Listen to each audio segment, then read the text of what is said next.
ሻሎም ሻሎም ሻሎም ናይ እግዚአብሔር ቤተሰብ ከመይ ሓዲርኩም ሰላምን ጸጋን ክርስቶስ ምስኩልኩም እዩ ክብርን እግዚአብሔር አምላኽ ይኹን ሎም ድማ ንመዓልቲ ዝኸውን ናይ ህይወት ቃል ክንካፈልና ሎም እንካፈሎ ቃል በቦነቱ ንመካሕ ዝብል እዩ በቦነቱ ንመካሕ ንእግዚአብሔር በቦነቱ ንመካሕሉ በቦነቱ ንዕረፈሉ በቦነቱ ኣብ ህይወት ንተሐጎሰሉ ምኽንያቱ ንሱ ድንቅ ዝኾነ አቦ ስለዝኾነ ሃሌሉያ ስለዚህ ሎሚ በቦነቱ ምዕራፍ በቦነቱ መመካሕ ዝብል ሐሳብ ክንርኢና መጽሐፍ ቅዱስ ወንጌል ማቴዎስ ምዕራፍ 6 ካብ ጥቕሲ 25 ካብ መብልዕሲ ህይወት አይበልጽን ካብ ክዳን ስጋዶ አይበልጽን ስለዚህ ንህይወትኩም ብትበልዕዎ ብትሰትይዎ ወይ ንስጋኹም ብትخدንዎ አይትጨነቁ እብለኩም አለሁ ንዕዋፍ ሰማይ ተመልከቱ ናይ ሰማይ አቦኹም ደአ ይምግበን እምበር አይዘርአ አይዓጽዳ አማዕከኑን አይእክባኔን ንስኻትኩም ግዳ ከባታተን ብዙሕዶ አይትበልጹን ይኹም ሃሌሉያ ካባኻትኩም ተጨኒቁ ኣብ ልዕሊ ቁመቱ ሓንቲ እመትኩ ስኽ ዝኽእል መን ኣሎ ከመይሲ ብናይ ክዳን እትጭነቁ ንዕምበባታት መሮር ከመይ ኢሎም ከም ዝዓብዩ ተመልከቱ አይደኽሙ አይፈትሉ ምስናይ ዝግና ሰሎሞን እኳ በቲ ኩሉ ክብሩ ከም ሓደ ካባታቶም ከም ዘይተኸድነ እብለኩም ኣለኹ አምላኽነቱ ሎሚ ዘሎ ጽባሕ ግና ናብ እቶን ዝድርበ ሳዕሪ መሮር ከምዚ ገይሩ ዝኸድኖ ካብ ኮነ ደአ ኣቱም ጉዱላት እምነት ንዓኻትኩም ግዳ ክንደይ ኣብሊጹ አይከድነኩምን እምበኣርሲ እንታይ ንበልዕ እንታይ ንሰቲ እንታይ ንኽደን ኢልኩም አይትጨነቁ ነዚ ኩሉ ኣሕዛብ ይደልይዎ እሞ ንዓኻትኩም እዚ ኩሉ ከም ዘድልየኩም ናይ ሰማይ አቦኹም ይፈልጥ እዩ ቅድም መንግስቲ አምላኽን ጽድቁን ድለዩ እዚ ኩሉ ድማ ይውሰኸልኩም ጽባሕ ንርእሳ ትጭነቕ ያሞ ንጽባሕ ኢልኩም አይትጨነቁ ንመዓልቲ ክፍአታይ አኽላ እግዚአብሔር አምላኽ ስሙ ይባረኽ ጎይታና ኢየሱስ ክርስቶስ ኣብዚ ጽሑፍ እግዚአብሔር በቦነቱ ኣብ ህይወት ክንዓርፍ ዘንብር አቦ ከም ዘለና ስለና ግድ ዝብሎ አቦ ከም ዘለና ጉዳይና ጉዳይ ዝኾነ ነገርና ነገሩ ዝኾነ ስለና ዝሐስብ አቦ ከም ዘለና ነቦነቱ አሚና ድማ ኣብ ህይወት ክንዓርፍ ክምህረና ስለዝደለየ እዩ አቦ ስለና ክሳዕ ክንደይ ግድ ከም ዝብሎ ከርኤና ስለዝደለየ እዩ አስተውዕሉ ኢሎም ክሳዕ ክንደይ እግዚአብሔር አቦ ስለና ከም ዝሐስብ ንኸርኤና ምስ ዕዋፍ ኣዋዳዲሩ ይሪኦም ኣዕዋፍ ረእይዎን ኢሎም አይዘርአ አይፈትላ አይዓጽዳ እቲ ናይ ሰማይ አቦኹም ዝምግበን ኢሉ አስተውዕሉ ሕዋት ንዕዋፍ እኳ ኸይተረፋ ንዘድልየን ቀለብ ዝከናኸን እግዚአብሔር አቦሎ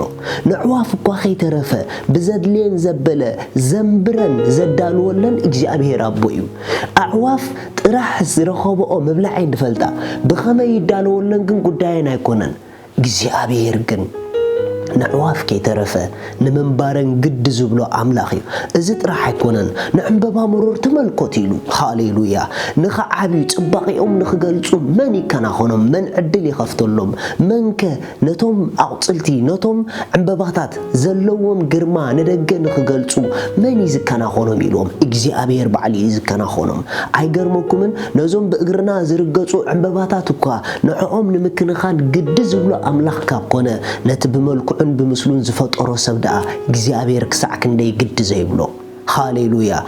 ጎይታና ኢየሱስ ክርስቶስ ሓደ ነገር ኢሉ ብትበልዕዎ አይትጨነቁ ብትخدنዎ አይትጨነቁ ምክንያቱ ዝበለጸ ነገር ሂብኩም እግዚአብሔር በተዛሐሰረ ነገር ግን ንስኹም ትጨነቁለኩም እንደሕር አካል ሂብኩም ክዳን ከም ዝበኩም ርግጸኛ ሁኑ እንተ ደአ ህይወት ሂብኩም አሉ ኮይኑ መግብ ከም ዝበኩም ርግጸኛ ሁኑ ምክንያቱ እግዚአብሔር ስሩሕ ሁሉ ሙሉ እዩ هاليلويا سلازي إذا كله نهزاب يدليم إلو ناي سما يابخم دما إذا خمزة ليكم يفلتيو ነገር ግን ስለይ ግድ ዝብሎ አቦለኒ መንበሪ አቦለኒ ስለይ ዝሐሊ አቦለኒ ዝብል ትብዓት ግና ውሽጥኩም ይእቶ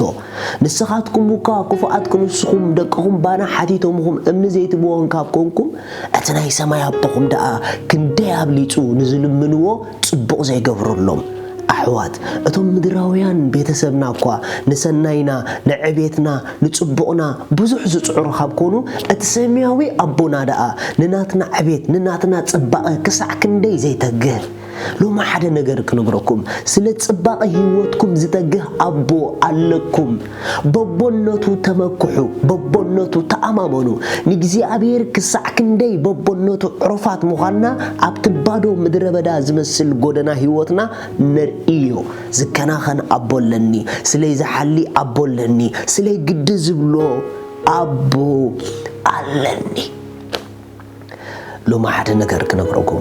بحكي زبلكم أبونتون ترى أبرهلنا حاليتون ترى أبرهلنا سلينا قد زبلو منبر خمزلنا ترى أبرهلنا أب زمن كل هوتنا أبونتو خنستما أورخن جمرينا جزيابير حدا نجر يزدلي ببونتو زمكو حلو ولود يزدل زلو ببخ تمكحي ببخ تمكح بؤزلك تمكحتي نعو أباخا كرأن كجلت أن كجوريو لو ما حدا سبي عوج سلي قد زبلو أبولني بل سلي زحلي أبولني بل أحوات عرفت ولود أبتعر ولادي يزولو تبقى ولود نايمت أي أبتقهات ولودهم يزولو سلي زتقه أبولني سلي زنبرني أبولني زبل تبعت لهم أوشتكم إيتو نما عالتكم لومي ببويك مكحلك إلكم إتوا زام عالت زيا أبونة تجزي أبير ندحسوكم محرة تجزي أبير ندحسوكم زام عالتي بخبر نبروا مخنياتو من بريخي أبوخيو ببونة تجن نسخلو متمكحي سلي قد زبلو أبو قالو بني نايبو زبالة ناتكيو ورشا ولادي نولوديو نايجزي أبير دما نعين نعخو منيو سلزي ببونة نمكح شالوم